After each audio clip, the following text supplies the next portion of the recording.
second biggest monkey head I've ever seen. I used to be an adventurer like you. Then I took an arrow in the knee. Can I ever tell you what the definition of insanity is?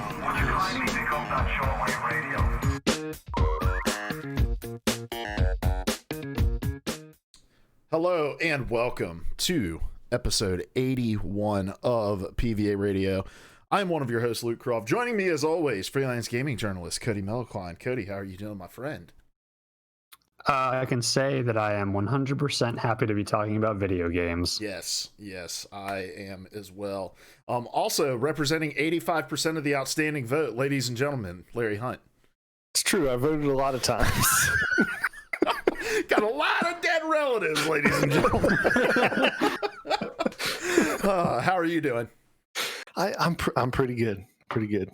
So do we want to shake it all out first, kind of get any top election jabs out and then just let people know, hey, the remainder hour and a half of this episode is going to be politics free? You think that's probably a good idea?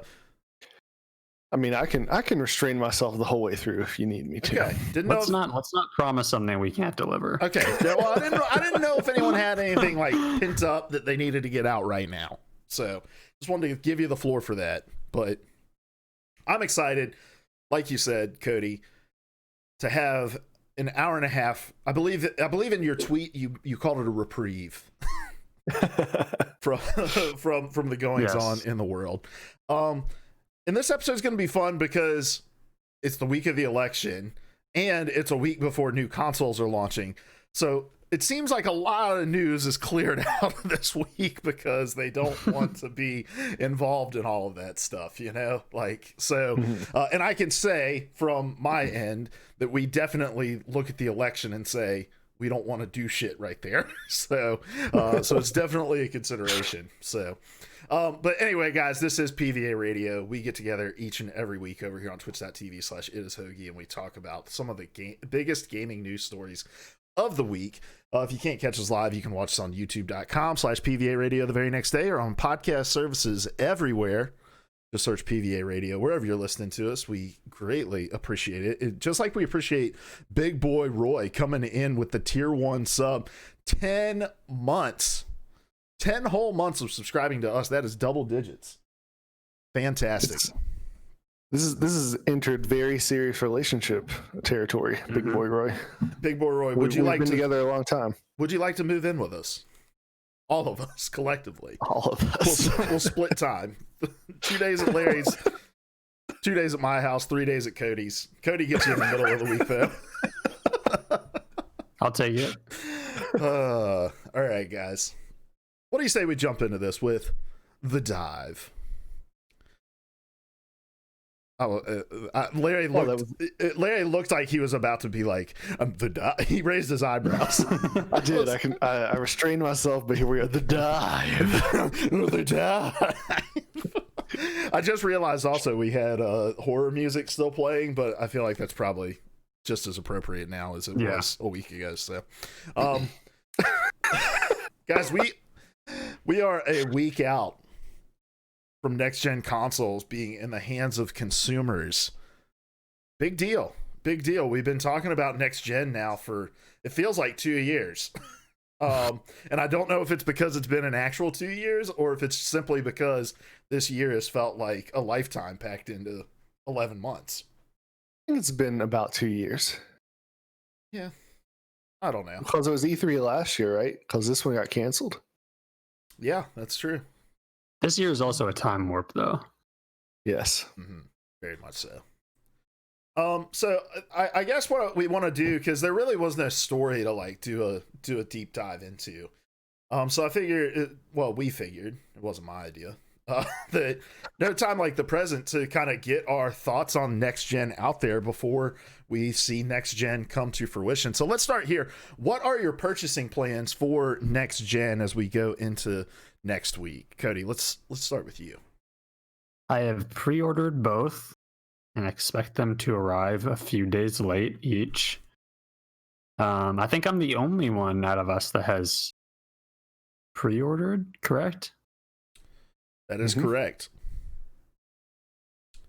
Yeah. So I'm obviously really looking forward to it. Even if like there's not much to play day one, it's still, this is the only thing, like the only piece of technology, the kind of only consumer item that I get excited about getting on day one, even with like all the inflated hype and kind of lack of things to do day one. I still get excited about it. How about you, Larry? You got, well, I know you're not playing day one, but do you have plans for this gen? Yeah, right now I'm still just maintaining the plan to jump full on into PC gaming, I think, especially with crossplay becoming more prevalent. Just a few years ago, we thought that would never happen. Yeah. And now I'm playing Apex with you on one console and another friend on another. So, yeah, that's part of it. Part of it is just the lack of differentiation between Xbox's ecosystem and the PC ecosystem. Because I've just been an Xbox guy forever. I've never actually owned a PlayStation outside of one I inherited by marrying my wife who owned a PlayStation. So as far as like down the road, though, it depends on the day you ask me, to be honest. I feel like the Xbox is such a great deal. You can get so much with it. It's really accessible with the payment plan and getting Games Pass Ultimate thrown in, and I'm excited about the streaming stuff that Xbox is doing. But I also feel like PlayStation may still wind up having like the coolest single player story experiences, which there weren't a lot of this generation on Xbox. So I'm gonna wait and see. I think I am going to wind up buying one eventually, but I'm gonna kind of watch and see what happens at launch and how other people are feeling and get some thoughts. Yeah, and if you're hanging out with us in chat, feel free also to tell us what you're planning on doing. I did not pre-order, mostly because I'm just kind of over the whole like waiting in line, even a digital line, and like the frustration of not being able to get something. Like, I'd much rather just wait. And plus, like, our current situation right now, like, we're living in somebody else's house. This room that you see behind us with this messy bed, like, this is the space that we have. My desk, like, every square inch of my desk is currently covered. I have nowhere to plug up new consoles. So it's like my PlayStation 4 and Xbox are in this drawer back here. Like, I just don't have the space to do it right now. We actually just signed on to a new apartment, though, 2 weeks ago. So we'll be moving it right at the beginning of the year when we get back for Christmas. And I was like, after Christmas, the availability of these things was probably going to be a little like easier to obtain. And so, and then I'll have the space, can kind of take it all in. At that point, like there's going to be a couple months of experiences coming out. Not that we're going to see like a tremendous uptick in what we can do on these consoles then. But I'm just taking it slow, easing my way into it, which is not normal for me. This is unprecedented territory, guys. Because I am such a sucker for new technology, but I'm looking forward to it. And I guess as we're going in, like, I want to start with this and be thinking about like predictions that you have for this generation, because that's definitely something that I want us to get to here in a bit. But I want to start here, like, what are the things that you're really excited about? Maybe it's like a feature, like certain features or strategy decisions, or even if it's games, things like that. What are the things you're excited about going into this generation, and what are the things that you're like not necessarily hesitant about, but like kind of interested to see how they evolve as we go through? What I am most excited about is actually the streaming future. Last week we talked about a big story where Phil Spencer had said that the future of Xbox included really affordable hardware options. An idea has been floated, like basically the Amazon Fire Stick of gaming. You just plug this thing into the TV and you're ready to play. I just think that's awesome. Luke, when you and I were younger, gaming was a lot more niche. It was a lot less cool. These days, you're going to get made fun of by older men if you play video games, but outside of that, it's a much more acceptable thing to do. And I think it's really cool that the technology is evolving to a place where it's not just acceptable, but it is accessible. Like we're getting to a point where anybody is going to be able to play regardless of their income level. You know, there may be differences in the graphics and that kind of thing, but I just think it's really awesome how easy it's going to be to get into gaming. You know, if I wound up buying a PlayStation, I could still buy the little Xbox stick down the road, hopefully, and have the full experience of games, even if I'm not getting them at the highest quality. I'm really excited about that. I'll give you something for each console. And this is mostly features driven, I guess, or systems driven, but for both of them, and this is like one of the only things that outlets have been able to talk about since they've gotten their hands on them, but it's the load times, which for PC is not like, if you have a high-end PC, this is something you're used to already, but like just in terms of a quality of life improvement, faster load times is something that I will always welcome. And we'll talk about this in a little bit, like in terms of how it impacts like backwards compatible games, but like being able to not wait 2 minutes for Red Dead Redemption 2 to load will be nice. And then obviously the games that come out on PS5 and like kind of take full advantage of it will be nice as well. One thing for PlayStation that I'm both, I guess, intrigued by and excited about hesitantly is the thing, I think it's called adaptive triggers, that they've talked about kind of in their press materials, which for people who don't know is like the triggers can, based on what input you're putting into it, like what action you're doing in the game, the triggers will kind of require different amounts of pressure to press down all the way, or they won't press down all the way at all. So think about like if when you're pressing a bow back, like tension, you'll feel the tension in the trigger because you'll have to pull down kind of harder as you get towards the zenith of that pull. Or a gun can jam and you actually won't be able to pull down the trigger. You'll have to do an action to kind of do it. Sort of like controller driven, like active reload, kind of in Gears of War. I'm excited about it because I can already see like the potential for that in making games more immersive.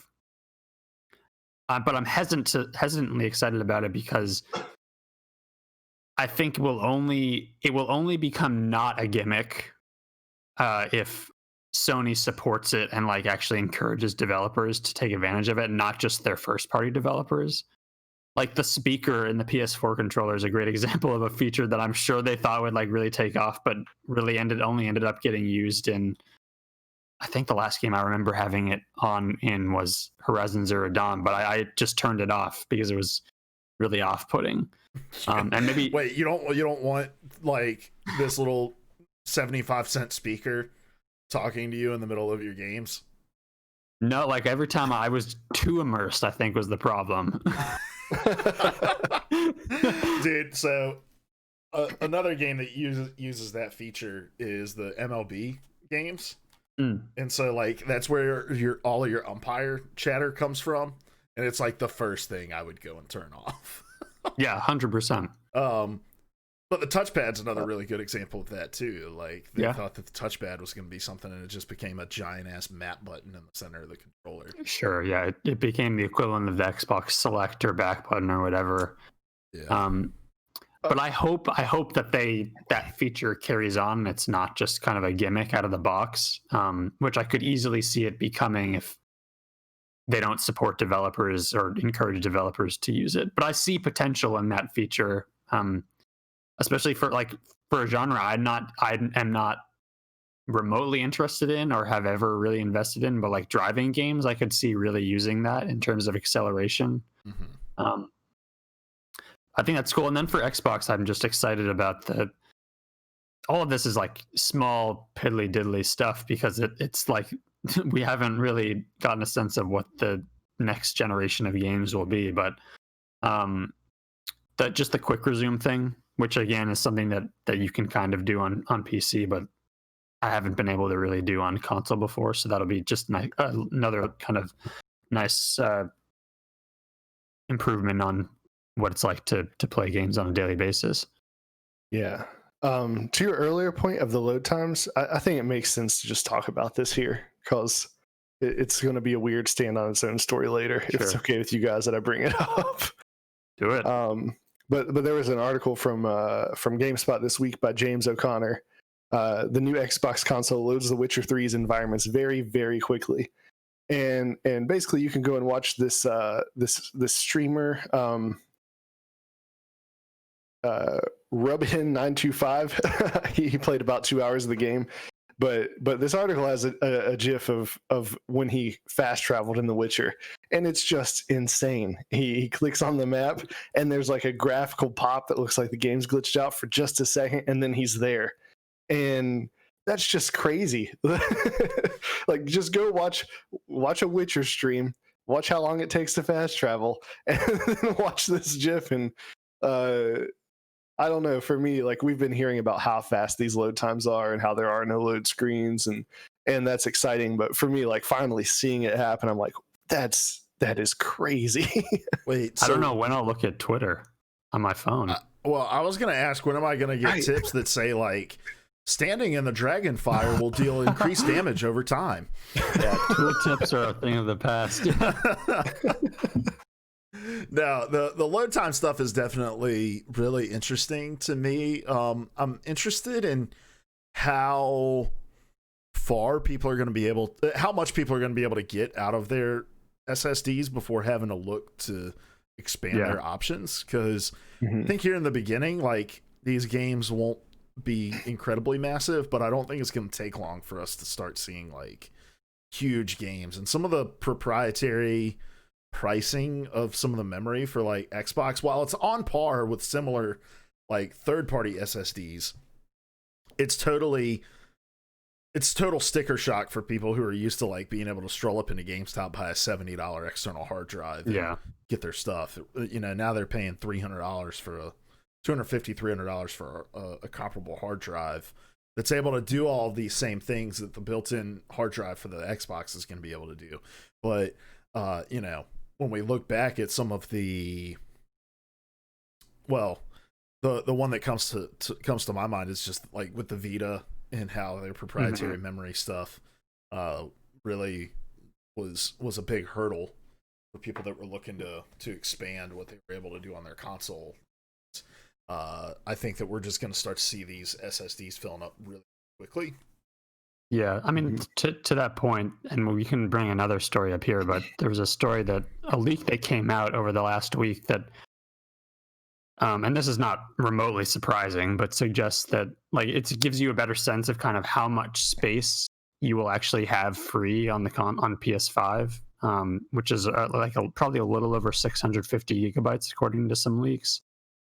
And the console, they've said, ships with around 825 gigs, and obviously the difference there is taken up by the operating system. 3D platformer. And the Xbox, I think, ships with a terabyte, and about 800 of that is free.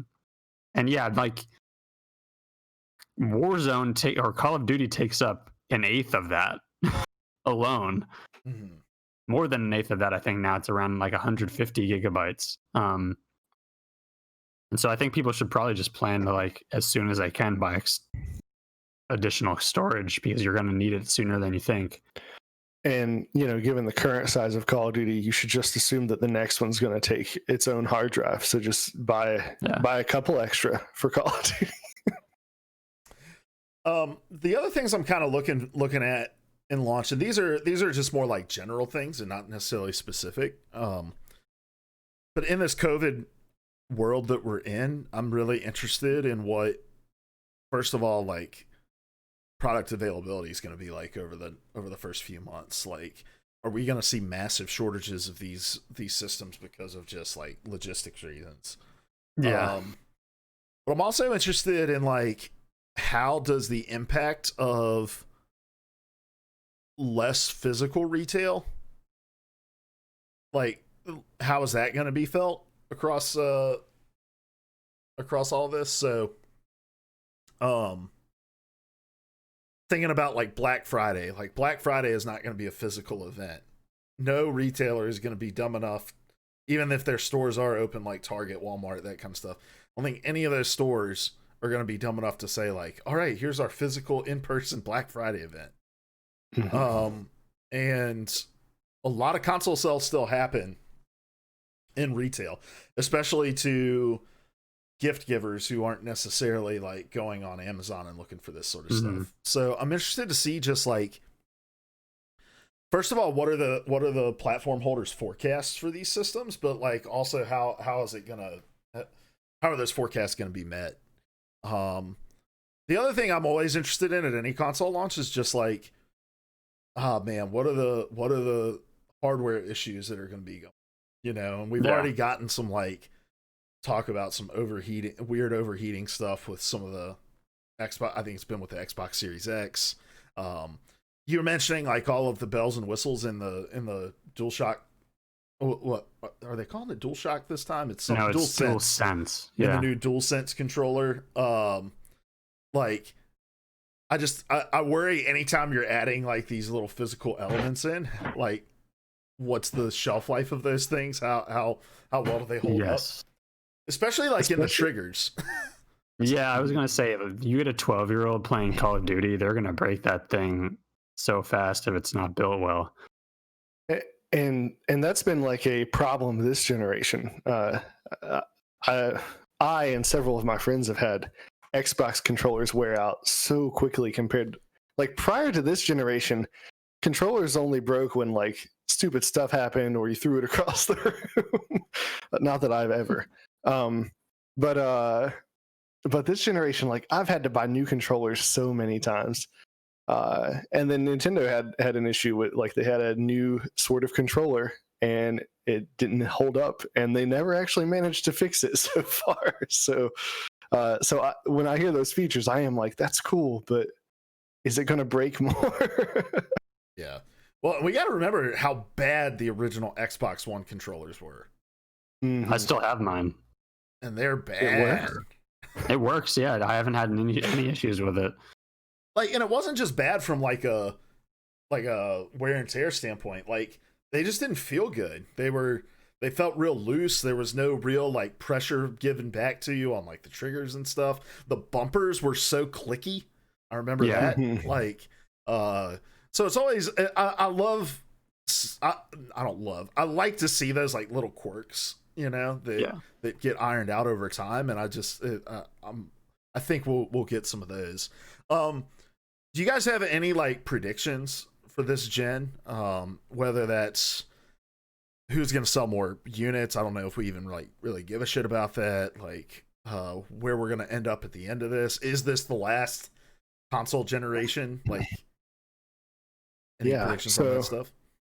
So I think by the end of it, PlayStation will sell more units, and it won't matter because Xbox doesn't care. Like, their strategy really seems to be to get their game service onto as many platforms as they can. It doesn't really seem to be about selling Xboxes necessarily. Here at the beginning, sure, that's going to be really important, but as the generation goes on, I think it's going to be less important to Xbox. And to that point, I feel like it's this whole idea of the console wars. I think that's just kind of coming to a close because Xbox and PlayStation are playing completely different games this time around. So I expect to see that die down a lot. I don't think you're going to see as many fanboys of one or the other. I think you're going to see more people willing to play in both ecosystems, especially with Xbox making theirs so accessible. Look at Mr. fucking Optimism over here on the right-hand side of your screen, ladies and gentlemen. The console wars are over. Pack it up. Console wars are over. You can go see your wife and kids, you know, like, wow. That's a bold prediction, Larry, because I'm just not seeing it in the comment section of literally anything that we're posting at Modus. No, I mean, I don't think it's over yet, but I think we're going to get there. Hey. I don't see that. I want to see world peace. Yeah, I don't see that dying down anytime soon. I think people are too invested in these brands that don't care about them. Brands that literally only care about them as much as they can throw money at them. But I mean, ultimately, I think the single biggest success coming out of this generation will be Game Pass.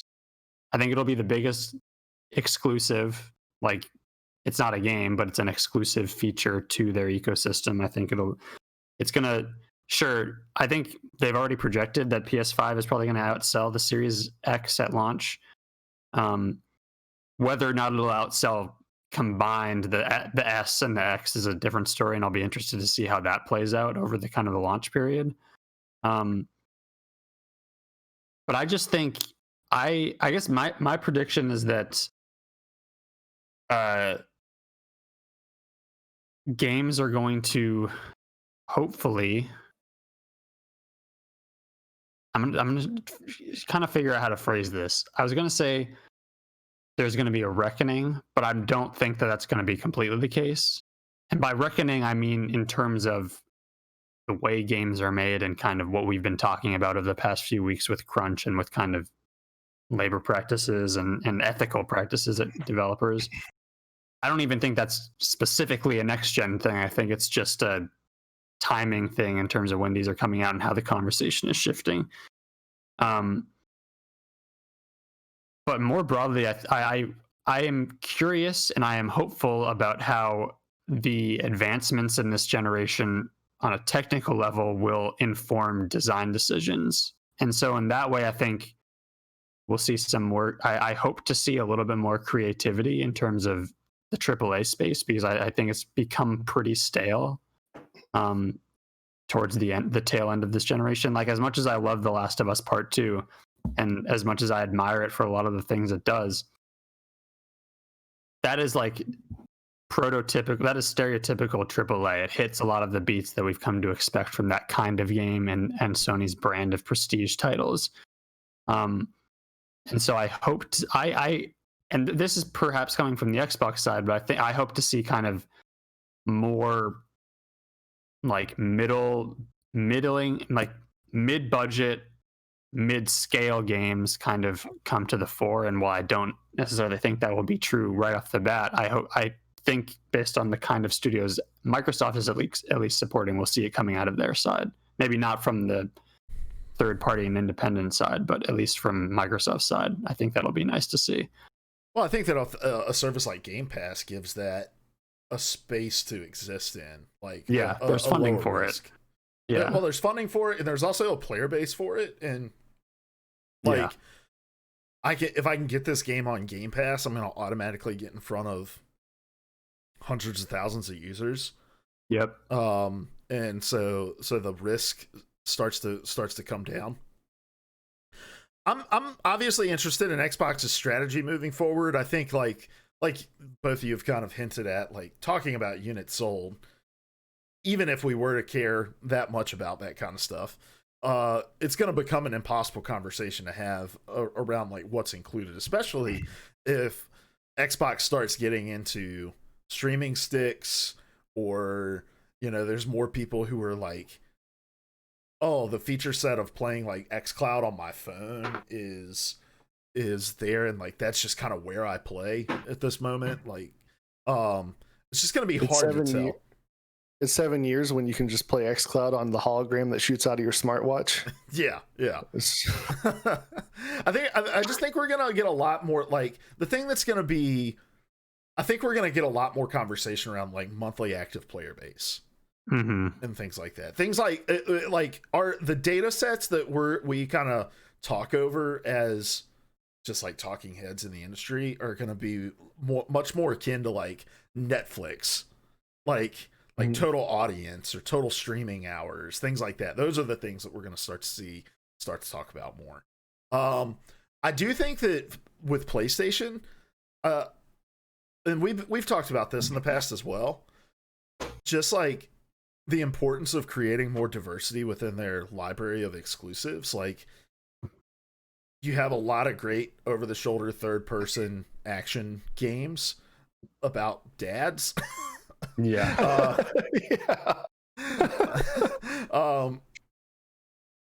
But like, I want to see PlayStation, like, it doesn't necessarily have to be Killzone, but like, where's the first person shooter? Where are the PlayStation platformers? Where are the PlayStation RPGs? Where, like, Sony, I think if they're really gonna like double down, which is what it appears they're doing on the, we have awesome exclusives and this is the place that gamers want to fucking play. Like, I'm gonna need more than just like God of War, The Last of Us, Horizon Zero Dawn, Uncharted. You know, like all those games are great, but they're also all very, very samey. So Yeah. Yeah, I'm interested to see what the next big IP out of Sony is. And coming from a studio that we haven't seen much from.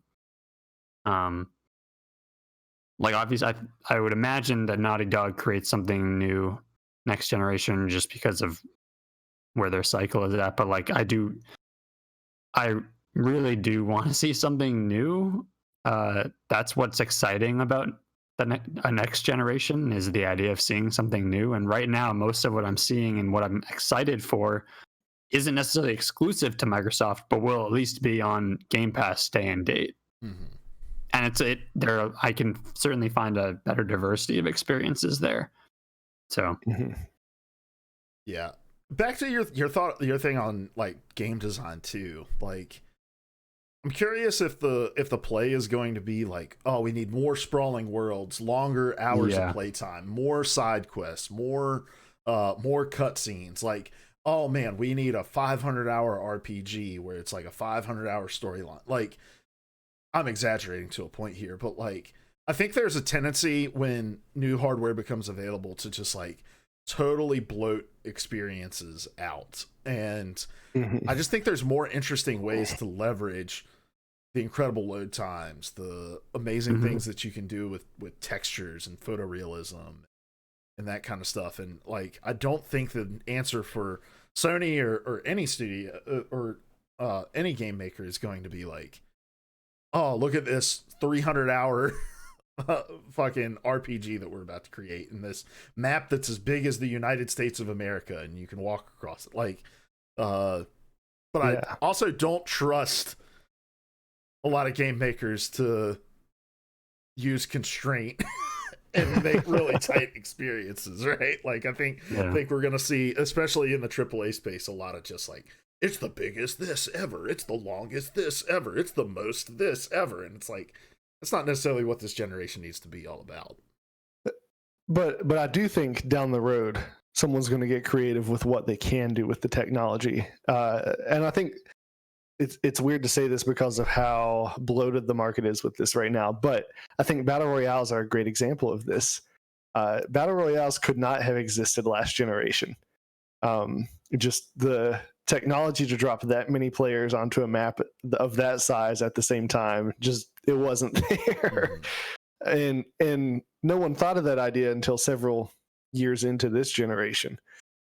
So I anticipate that we'll start seeing like we'll see some sort of thing that's just like a completely different way to play.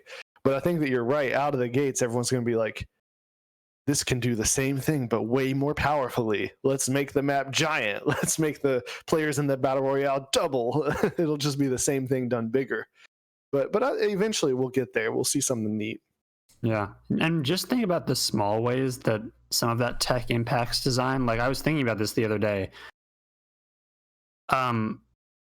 Think about all the hidden load screens that occur in games, like elevator rides, or like in Naughty Dog games are infamous for this, like shimmying through a wall. That's a load screen. They're loading the next environment. How does that impact? How does the fact that that is no longer a barrier kind of impact the development and design process of a game? It's a small thing, but it impacts the way you interact with the world and the way you navigate a world in perhaps interesting ways. I now teleport to the second floor. Fuck elevators. Like they showed running escalators now. Yeah, there we go. They showed the footage of Demon Souls, and while that's a game I will probably pick up at some point, like sitting at a bonfire and then like zip you're to the next place, like that's amazing. And like, while it's not those games aren't infamous for like long load time, long like periodic load times. There's one initial load and then you're kind of in the world. It's cool. Like, and I would like to see game makers get more creative with how you can navigate worlds. Because like that, I mean, that's something I'm excited about. I guess the speed at which you can move through a world is exciting to me. I think they had shown something about that when they were teasing Spider-Man for like this next generation, and how you could potentially like move at so much more quickly than you could even before, and how that affects like not only how you move but like the world design, because you can move so much faster, you can move so much farther, so the world by default kind of has to be a little bit larger, or at least designed differently to present barriers to you. So Yeah, lots of cool stuff and lots of cool challenges I think people will puzzle out over the next few years. that's why they had to remove the pilot jump kit from Apex. So in Titanfall, you've got this jump kit that lets you run up walls and on walls, and it was just too easy to traverse the map. So they had to slow the player down because the map wasn't big enough. So in Red Dead, your horse will go like 8 miles an hour instead of 5 miles an hour. It's going to be wild. It's a big upgrade. You're going to be riding around jalopies. Cody's going to hate it, but Luke's going to love it. I'll love it. Let's turn off all those notifications because that was loud. Any parting thoughts on next gen before we move on? No, hopefully I'll have a little time to be able to talk about at least the Xbox next week if it arrives on time. I do have one sort of silly question, but but I am seriously asking. Do you think this next generation will see any serious VR or AR, or is it still just it's a gimmick and we'll try it periodically and never seriously support it?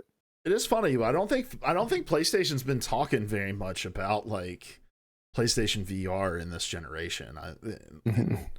I just think people are I think it's one of those things like that technology needs to progress even farther and get even cheaper for it to ever be mainstream. Like, yeah, people just don't want a bunch of fucking wires coming off of their body, and they don't want to have like a whole dedicated space for that shit. Like, I'm speaking for myself, but also at large, I think it's just kind of the case. But in AR, I think there's just a lot more focus with AR on its other applications at the moment. Like, it's not necessarily like a game technology because of what would be required to pull that off well. Like, HoloLens was the only hint we ever got of AR coming to the gaming space, and it's not been heard from in that context in 4 or 5 years.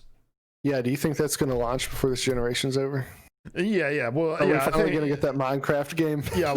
I'll be building fucking Minecraft huts on my coffee table this Christmas. Yeah, I don't know. That's just my thought on it. At least is like I just think I don't think it's there yet. Yeah, I think. Go ahead. I'll just tag on to Luke and say I think the future of both VR and AR is elsewhere. I don't think it's in gaming. Yeah, I don't think we'll see VR in gaming for many years again, but I am curious about once xCloud's in full force, if we'll see some sort of AR flare up there. But this generation, I still think you're right. As far as the gaming tech goes, it's just not convenient enough. And everything's pushing toward more convenient, not less convenient. All right. Well, let's move on to The Slant, which is where we take some of the most interesting pieces of gaming news from the week and give our take on them. Cody, I think we touched on the first story already, so we just want to move on to the second one here. Yeah, we'll just slide past that. Right. Handing it over to you then.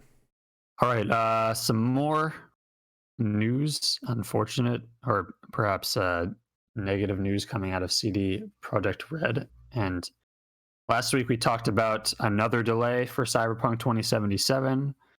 The game will now be coming out on December 10th, which, when the news broke, many people noted means another 21 days of crunch for the team there. But apparently not everybody is convinced that crunch will be occurring, or that crunch has occurred at the studio. One of the one of the execs at CD Projekt Red, joint CEO Adam, and I'm gonna mispronounce that, Kaczynski said in an investor call that the crunch is, quote, not that bad. And this comes courtesy of a lot of places, but Jeremy Winslow at GameSpot. He said it's not that bad because, quote, some employees are happy with the extra 3 weeks. The full quote that he said to his investors, which what you say to your investors and what you say to the public are two very different things, which is why I'm very happy that people publish stories about this stuff. He said, regarding crunch, actually, it's not that bad. It never was. Of course, it's a story that has been picked up by the media, and some people have been crunching heavily, but a large part of the team is not crunching at all since they have finished their work. It's mostly about QA, and engineers, programmers, but it's not that heavy. Naturally, this was not received well by people on social media or just generally, and he subsequently apologized to the team at CD Projekt Red for his comments, saying, quote, his comments were, quote, demeaning and harmful, and just flat out calling them utterly bad. Quote, I had not wanted to comment on crunch, yet I still did, and I did it in a demeaning and harmful way. What I said was not even unfortunate. It was utterly bad, he said in an alleged email to the team. I only bring this up because just the narrative around this game and around CD Projekt Red has been interesting to track over the course of the time we've been talking about this. I mean, you say what you do to your investors to sell. You're trying to sell to them that things are going fine, and this is certainly what I'm not sure if he believes this or not. He's an executive, so he's obviously somewhat removed from what is actually happening in his company, but it's definitely not a great look, especially as like the conversation around this game has pretty much been consumed by talk of crunch over the past few weeks. And it's worth saying, like, from all reports, from Game Informer, from Schreier over at Bloomberg, like, people are crunching on this game. Like, it's not a matter of debate, and it's not, as he says, not that bad. People are devoting 100-hour work weeks to this game, so it's worth just pointing that out. Yeah, I think you hit the nail right on the head on what was happening here. He's on an investor's call. They've been in the news for this, and he just tried to present it as not that bad, and Tried to downplay it. Yeah. From what it sounds like, just off of the comments here, is that like this wasn't a part of like his presentation or anything. He just kind of got off the rails at some point and ended up on talking about crunch, and then realized his audience and was like this wasn't him like going into the call saying, all right, damage control with the investors, we got to talk about crunch and let them know like it's not that bad. Like there was no plan around this. And the thing about investor calls is they're not private things, right? Like a publicly traded company, you can go and listen to their calls. Anybody can, you know, you don't have to be an investor. And so yeah, very, very strange and rather unfortunate for this man to have found himself in this situation. I mean, can't catch a break on this stuff. Like let's just recognize that what is being done and that is what's being required right now is shitty. And the best thing to probably do right at this point is just get this game out the door and then figure out how to not let it happen again. You know, like let's. If you're an executive at CD Projekt Red, like, don't belabor the point by bringing it up when you don't have to. Yeah, and maybe someone asked him about it. I doubt maybe any of the people in investors call are really concerned about the state of labor conditions at your company. But yeah, maybe just like if you're gonna address it, just like address it head on and like don't I mean, you can try to minimize it, but ultimately it's not going to come off great regardless of what you say. I also like, it's also worth noting that like in this call that it also gave, he also indicated further that like the reason for the delay is the PS4 and Xbox One versions of Cyberpunk 2077, and that's been a growing concern, I think, among people, especially those that aren't going to be able to get the new consoles at launch. And so, on top of like the kind of shitty way he addressed the current situation, it's cast further down my mind as to how this game will run on these consoles. I won't say I am extremely concerned, but I am concerned. Obviously, they want the best product out the door as possible. I am not beyond thinking that this game will get delayed another time. I shared a meme in one of the Discords. I can't remember if it was mine or the PvA one, but have you seen the meme floating around? It is their like bright yellow letter they sent out, but it just says Cyberpunk was never in development. Yeah. Thank you. I don't think it can be delayed. I don't. It can't. I think it can. I saw. There's also a meme that's like, since the announcement of Cyberpunk 2077, we've watched 17 Marvel films, 3 Star Wars movies. It was just listing all the major pop culture things that have happened. It's incredible. All right. Well, let's move on. Larry, All right. kicking it over to you. All right, so this comes from a gamesindustry.biz article by James Batchelor. The article is Amazon patents method of grouping toxic players together online. And I just love this kind of thing. This is not the first foray anyone's ever had into doing this as a punishment for toxic players. But what's interesting about this is Amazon Technologies has filed an actual patent for a specific system that allows, quote, behavior-aware player selection for multiplayer electronic games, end quote. And it seems like, well, here, let's just read some of the text from this article.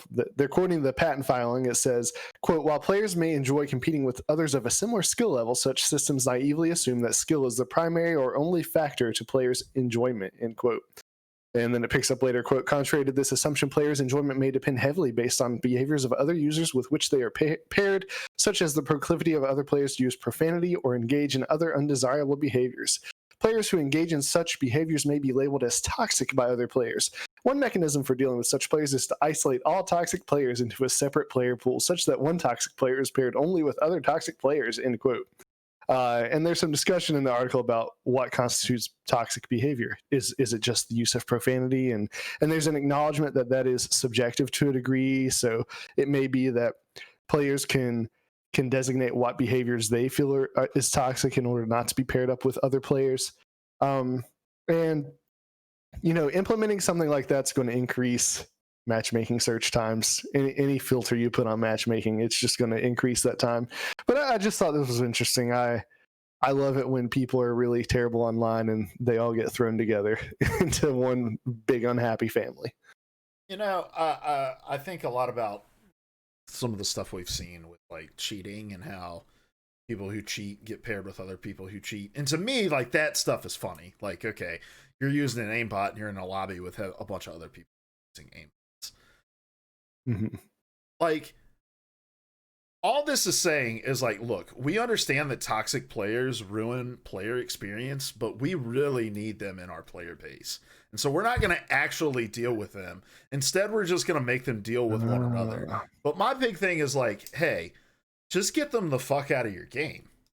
And I understand that they're representing skin sales or character sales or loot box sales or what have you. But like, hey, if you've got a system to detect toxic players to a accurate enough degree that you can start matchmaking them based off of their behavior, why don't you just use that to take action against their accounts to get them out of the game? Yeah, especially with really egregious stuff. Mm-hmm. Like my wife used to play online with me all the time, and she doesn't anymore. And I don't think this is the the main driving reason, but it wasn't that made online play just awful for her. And I'm sure you guys have borne witness to it. The moment toxic gamers hear a female voice in a lobby, they just start right in on sexual harassment and like that kind of thing. Yeah, like they should be able to just drop them out of the game. I agree. This isn't funny to me anymore, Luke. You've ruined the story. I'm sorry. I feel like you were coming in thinking you're this making is a great point. Because toxic players aren't going to be miserable that they're in an environment where they're free to be even more toxic. You're right. It's just going to compound it, and then games that don't have these systems, they're just getting let off into the wild into those games where they've been trained to just escalate my shittiness. Yeah. Yeah, and I think, and it's pointed out in this article, and I believe in the patent filing, it can be difficult to define toxic behavior. I mean, there's some behavior that is just obviously so heinous, such as obviously sexual harassment, throwing out racial slurs, that kind of thing is like so egregious that, and hacking, cheating, all that stuff.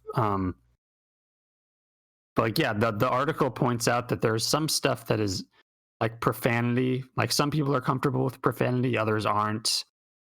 Quitting games early.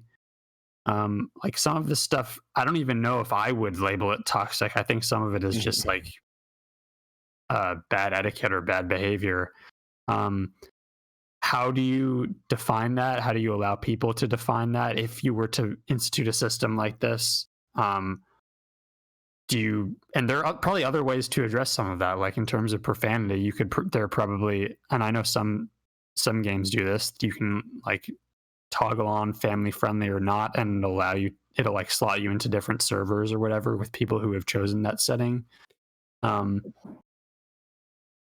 agree with you, Lou. I think for the really egregious behavior, it's either like an all or nothing thing.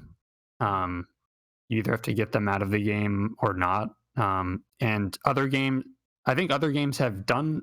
Actually, I think we may have talked about this in the past. Wasn't there a game that's done this sort of similarly? Like it, if you're noted for cheating, it like packs all the cheaters into one lobby. Yeah, there's been games that have done. I think Apex was doing that for a while. Yeah, maybe that's it. Yeah, and here's the thing: like with cheating, like aimbots and that kind of shit, I'm perfectly fine. Like, okay, go put them off in a lobby together. Because the thing is like, if a toxic person is being toxic to another toxic person, that's not going to affect their online play. Like that just rolls off their back.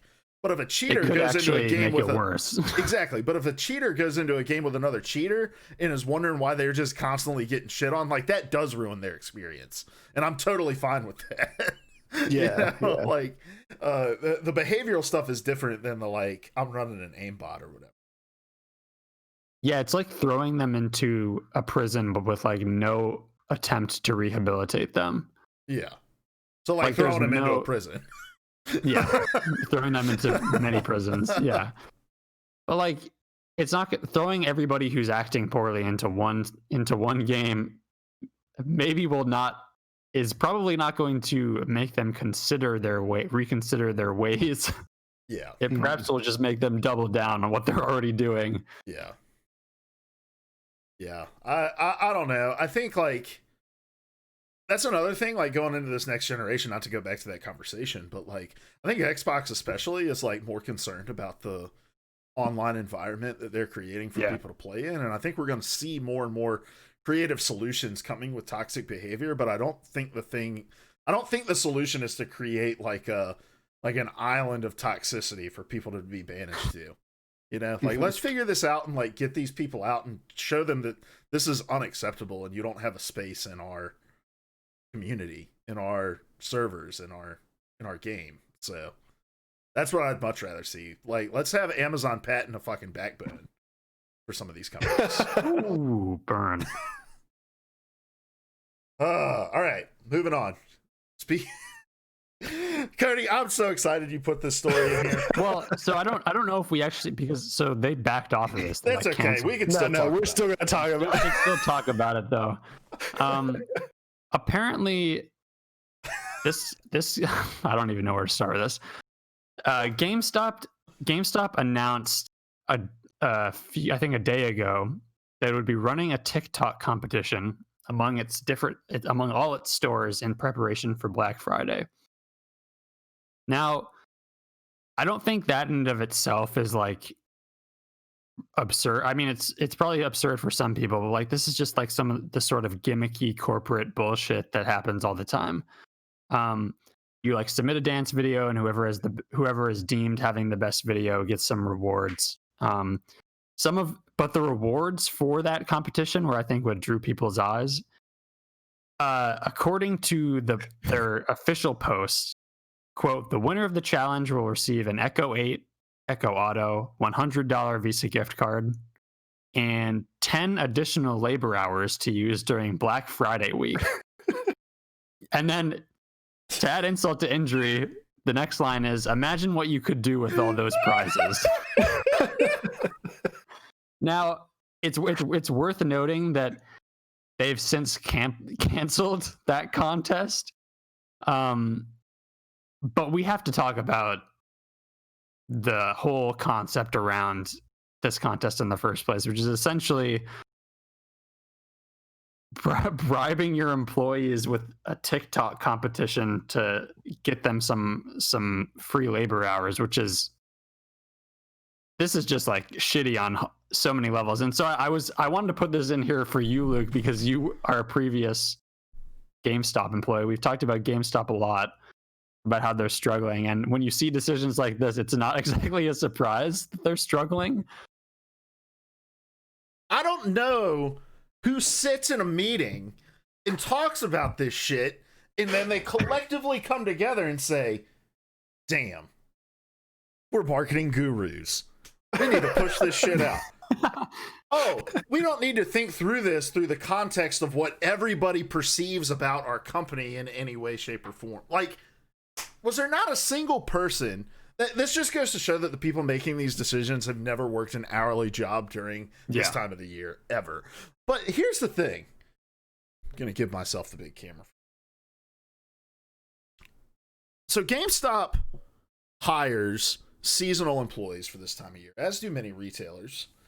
And those seasonal employees are given 6 hours, 8 hours a week at most. Like, and they're really just like, they're not even trained to use the register or anything. Like, they're just like there to like show people around the store. Really, they don't help out on registers. So you're like telling this 16-year-old kid who's like excited for his little one shift a week at GameStop as a seasonal employee, do this TikTok dance, and you're going to get 10 additional hours. There's not a store manager in the fucking world who's going to be like, yeah, I want 10 more hours during Black Friday, you know? Like, and the other thing about this is when you work, and this isn't just a GameStop thing, this is in most retail, you can't take vacation during Black Friday weekend. And so, like, to say you're going to get 10 additional hours on top of the time you couldn't take off to begin with because we're not going to allow you to leave, like, it just baffles me. It baffles me. Also, I've worked with plenty of people who bitch about not getting enough hours, and then when you ask them if they can cover a shift for you, they're always like busy and stuff. So that's funny too. Like, just from a logical perspective, who wants more hours ever? And who definitely, like, also the other thing is, like, do you not realize there's a global pandemic that's been ongoing for the last 9 months in this country? Like, the last thing I want to do is go into your fucking 350 square foot sardine can and serve customers all day. Wow. Something I'm not clear on. Were the videos going to be used for anything? Like, were these going to be used for an advertising campaign or anything? Or was it just like, have fun dancing and we'll pick a winner? I don't think it's unclear, but yeah, I don't know. I imagine like if it's on TikTok, they're going to be using it for something. Yeah, that's one thing that bothered me about it was on top of the we'll reward you with extra work. Really, this is just another contest. If they were going to use the videos to like market in some way, it's yet another contest that's really we get free marketing labor out of people. Yeah, I looping back to your original like confoundment, Luke. like, let's just like lay it out. Like, they are essentially saying to their employees, "Dance for your supper." Quite literally, that's what they're saying. Yeah. Like, dance, you stupid little monkey.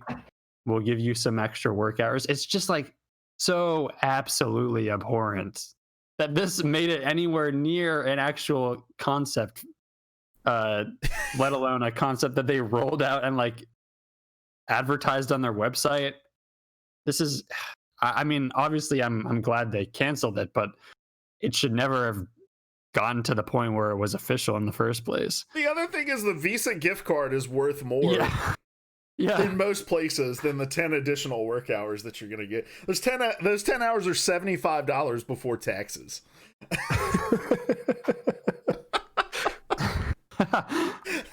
I did not even think about that. That's true. Oh, GameStop.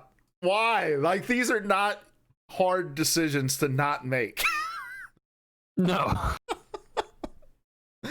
Oh, man. I didn't believe the headline at first. I didn't think this was a real thing.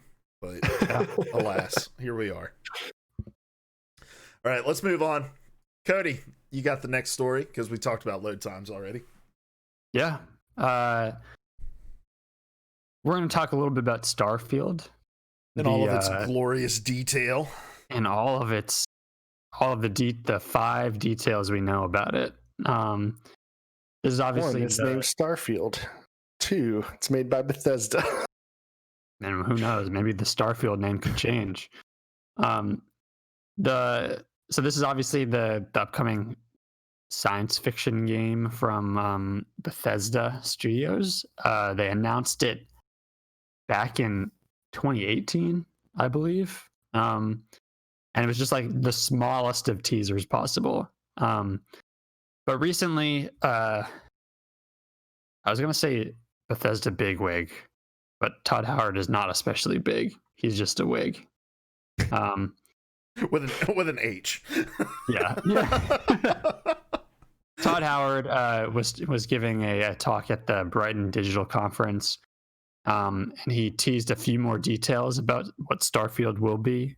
And this comes courtesy of Liana Rupert over at Game Informer. But he clarified there will be no multiplayer aspects to Starfield, which is probably a good sign to anyone who was not so into Fallout 76. He also talked about how, and this is something I hadn't heard, but something that like Elder Scrolls 6, which who knows when that will come out, the game will take full advantage of procedural generation to help quote create life within the game settings, unquote. And that the world of Starfield will be much larger than Fallout 76, which is, I guess, impressive. I didn't realize this either, that Fallout 76 was 4 times the size of Skyrim. The procedural generated content will not apply so much to the world, but it seems more about what inhabits that world, he indicated. And then he also confirmed that both Starfield and Elder Scrolls 6 will be, as we thought, day one on Xbox Game Pass, following the Microsoft acquisition of Bethesda, which we talked about a few weeks ago. This is not a lot to bite into, but I thought there are a few nuggets here that are interesting, mostly the confirmation, obviously, about Game Pass, but also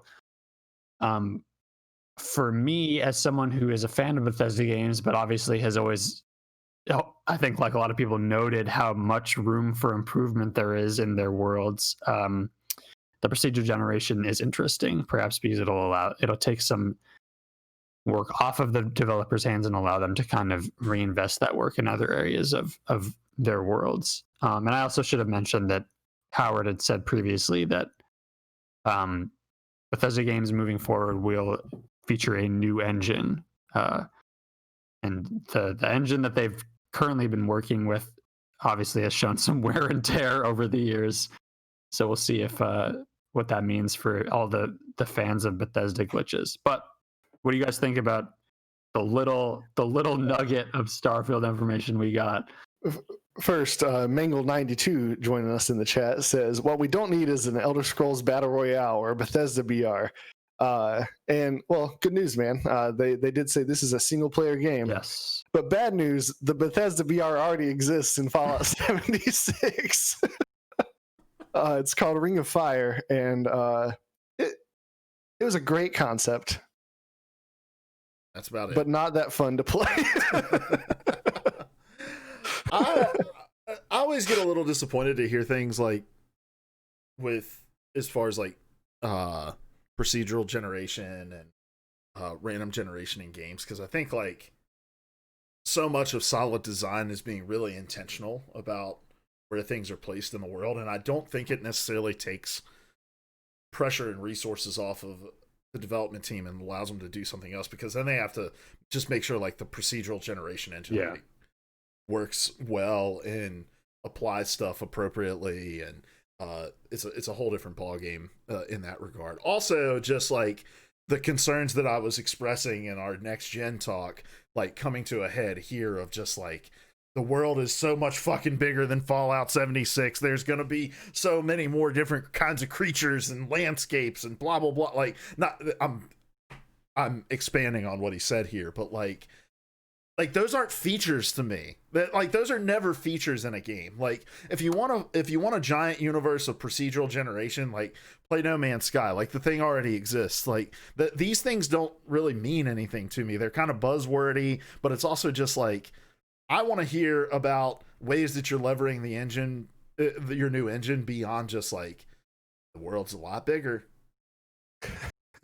Yeah, and it's worth like him saying that certain aspects of the world will be procedurally generated doesn't really even mean much, considering like I think more than we think, a lot of the AAA games we play involve quite a bit of procedural generation.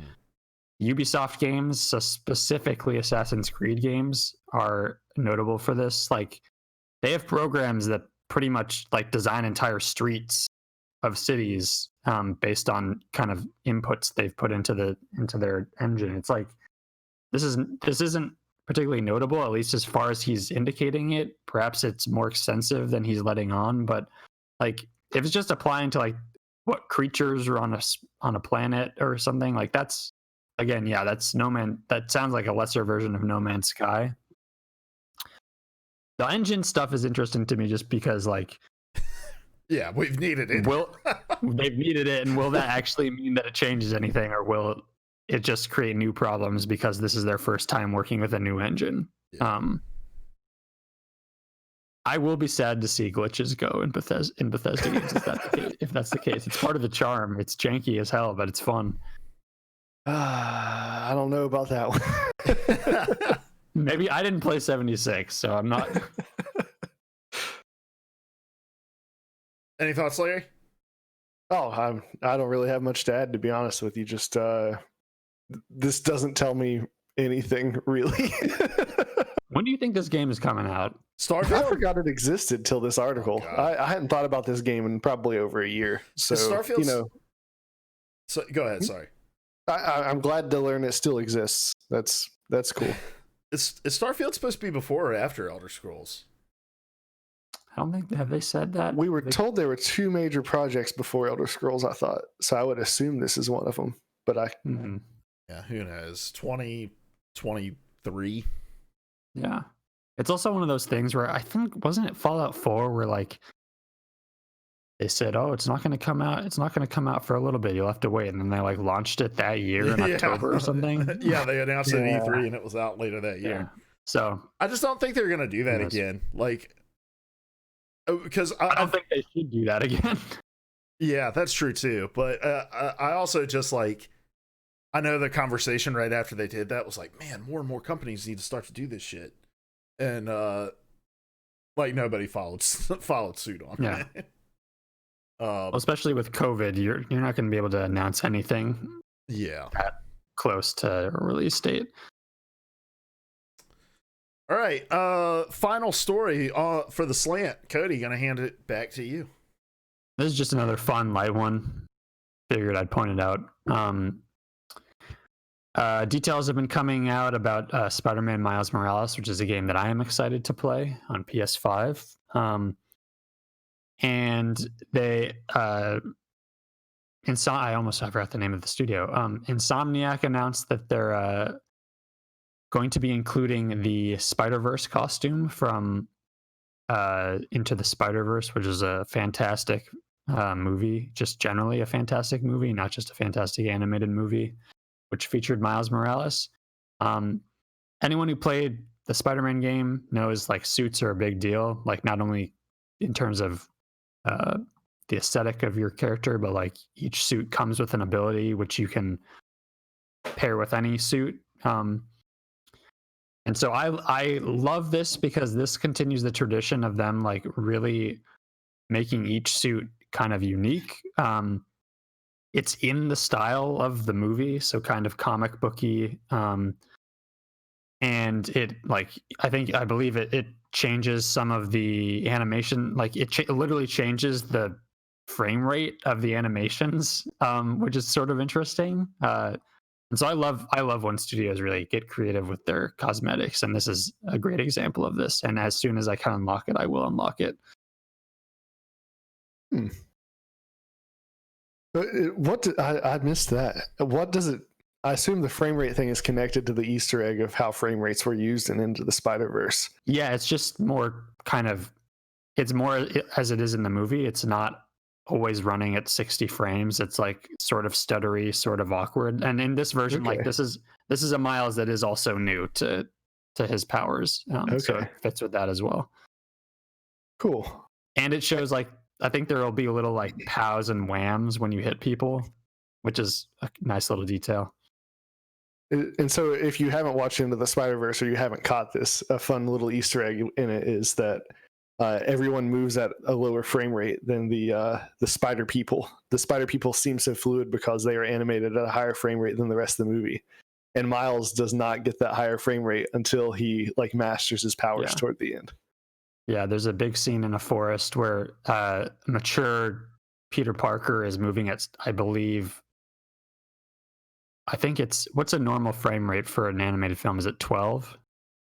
No, I think it's 24. It's 24. It's 24. And then Miles is moving at 12. And it's like not super perceptible, but you do notice, like it's something that you kind of subconsciously recognize, and kind of as he gets into a rhythm of swinging, he swings into 24 frames, which is a really cool kind of like inside baseball animator kind of thing. But yeah, watch Spider-Verse. I might actually watch it after this.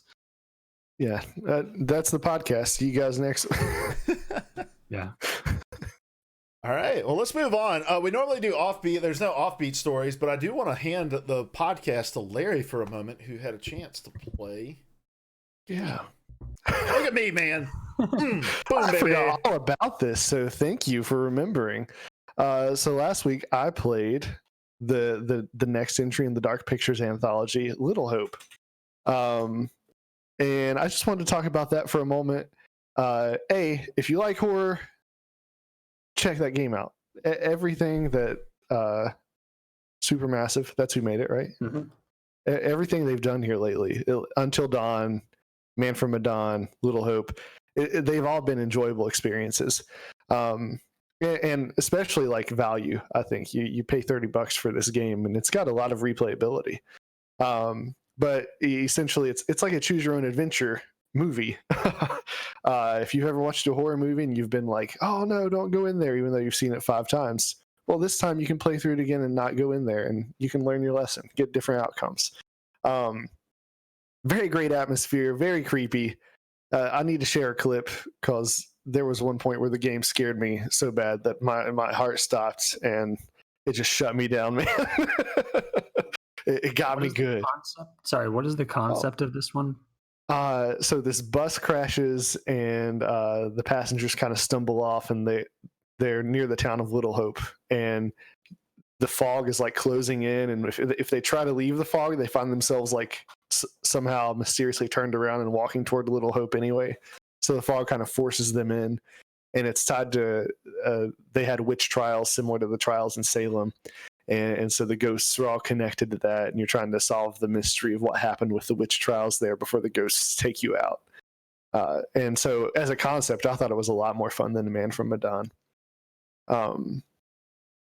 So yeah, I highly recommend the game, but it's very based in making choices, and there is some walking around, but it's mostly about choices, and it's about reflex tests, hitting buttons, that kind of thing. So I think this is neat because it's a great game for people who aren't like gamers and aren't like interested in developing twitch reflexes and that kind of thing. I think this is, I wanted to talk about it because I think that it ties into this new generation. And as we see streaming become a thing and potentially a streaming stick from Xbox, I think that that the Dark Pictures anthology is actually positioned really well to make big inroads into groups that don't typically play games. And so I just wanted to say, keep an eye on this anthology. I think that this generation is going to be really great for it. Does it actually advance anything from the last in terms of like systems from the last one? Oh, sorry. I was thinking in terms of story, like improving the systems of the last game. Yeah. That's hard for me to say because I played the first one on console and the second one on PC. And my Xbox One is like the OG Xbox One, so it really struggled with The Man from Medan. It ran a lot smoother on my PC, but I don't know how much of that is the hardware and how much of it is improvement of the game. So other than that, I did feel like in Man from Medan, I came away at the end feeling like a lot of the reflex tests didn't really matter. Like I failed a lot of them and didn't suffer any repercussions. I did not have that experience in this game. I think they matter a lot now. So so that felt different to me. Yeah. But to your point about like streaming services and stuff like that, like Netflix has tried to do some choose your own adventure kind of gamey stuff, but I think one of them features the same actor that's in this one, right? Bandersnatch. Isn't Will Poulter in Bandersnatch? I don't know who Will Poulter is. I've never actually done the Bandersnatch thing. Pull up his picture while you're talking. Sorry, Luke. I didn't mean to derail it. Oh, no, you're good. Let's see. What's the guy's name? Will Poulter? Yeah, Poulter. Like Poltergeist? Yes. Oh, yeah, this is the same guy. Oh, yeah. Yeah, this is... In fact, he is the only actor in the game who his character actually looks like him, which is a difference from Man from Medan and from Until Dawn. Both of those had like real actors modeled. The characters modeled off the real actors. Yeah, but I think that the reason like a Bandersnatch doesn't, because Bandersnatch wasn't like acclaimed or anything, right? Like it was just kind of gimmicky. People had a good time with it, but yeah, I think it was fun, but yeah, I think it's just because there are other experiences that just do it better, and video games is one of those things, and making that more accessible. Like I think that's a concept people want. Like, I want to be able to control my media and make decisions, do things like that. Like, maybe I don't want to walk around the world and stuff like that, like you've got to do in a game like Little Hope, even the little bit of, like, player agency that you have in that regard. But, you know, being able to sit there and, like, make decisions and maybe even, like, do the reaction test, things like that, like, those are things that I think Netflix binge watchers would attach themselves to in the game and kind of act as a bridge. Yeah. Yeah, and especially with what we were talking about before, Microsoft's interest they've expressed in like kind of portable hardware that you can kind of bring anywhere. It just makes like logical sense. Like you were saying before the show, Larry, you don't even really need a controller for these games. You could literally play most of them on a remote, like a TV remote. Yeah, I think it would probably make maybe some of the more reflex heavy stuff a little bit harder, but you could totally do it and it'd be fine. Yeah, there's stuff you'd have to figure out. The sections where you do have to walk and move the camera, like those would be, but I think they could be done. Like just have a set of arrows that rotates the camera and a set of arrows that just makes the person walk this direction. Like you could turn those into choices rather than movement because it's not that important to move in in a very free way. Yeah. And the aiming of guns, that would be the other challenge. But Sure. I definitely think it's doable. Have they announced what the next one's going to be? Yeah, so at the end of the game, you get the preview. Oh my gosh, and I'm blanking on the name of that. But it looks like a lot of fun. You're soldiers, you're in a helicopter, you're flying into this desert area, and they're talking about this underworld where these demonic creatures live, and you see like these caverns with these like creepy idols in them, and so that's the sort of game you're going to get. The Dark Pictures 3 is going to be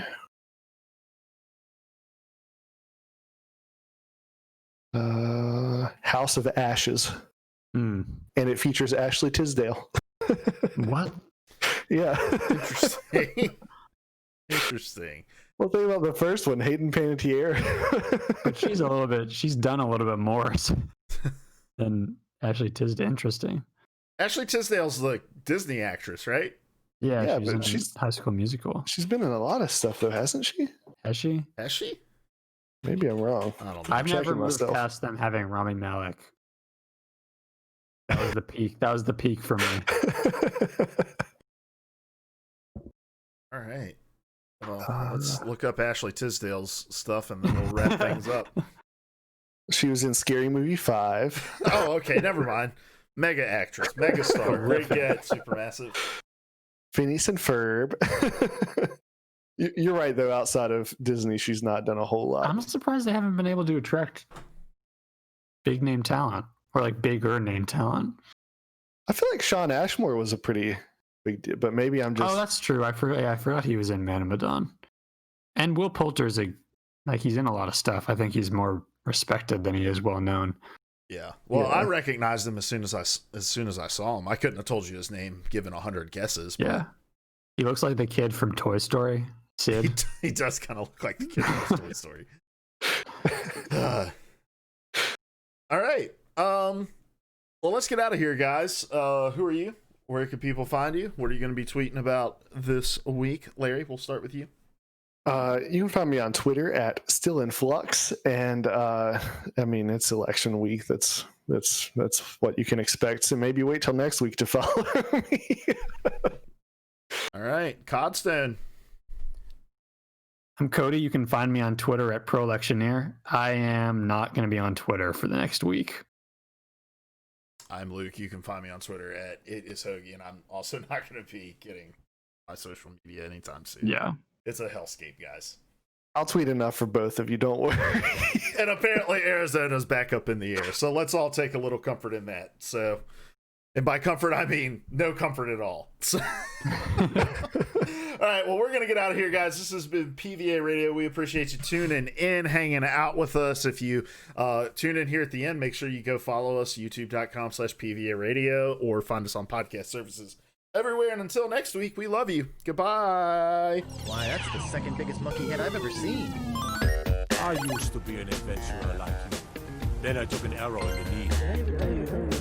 The definition of insanity. Would you like me to come that short way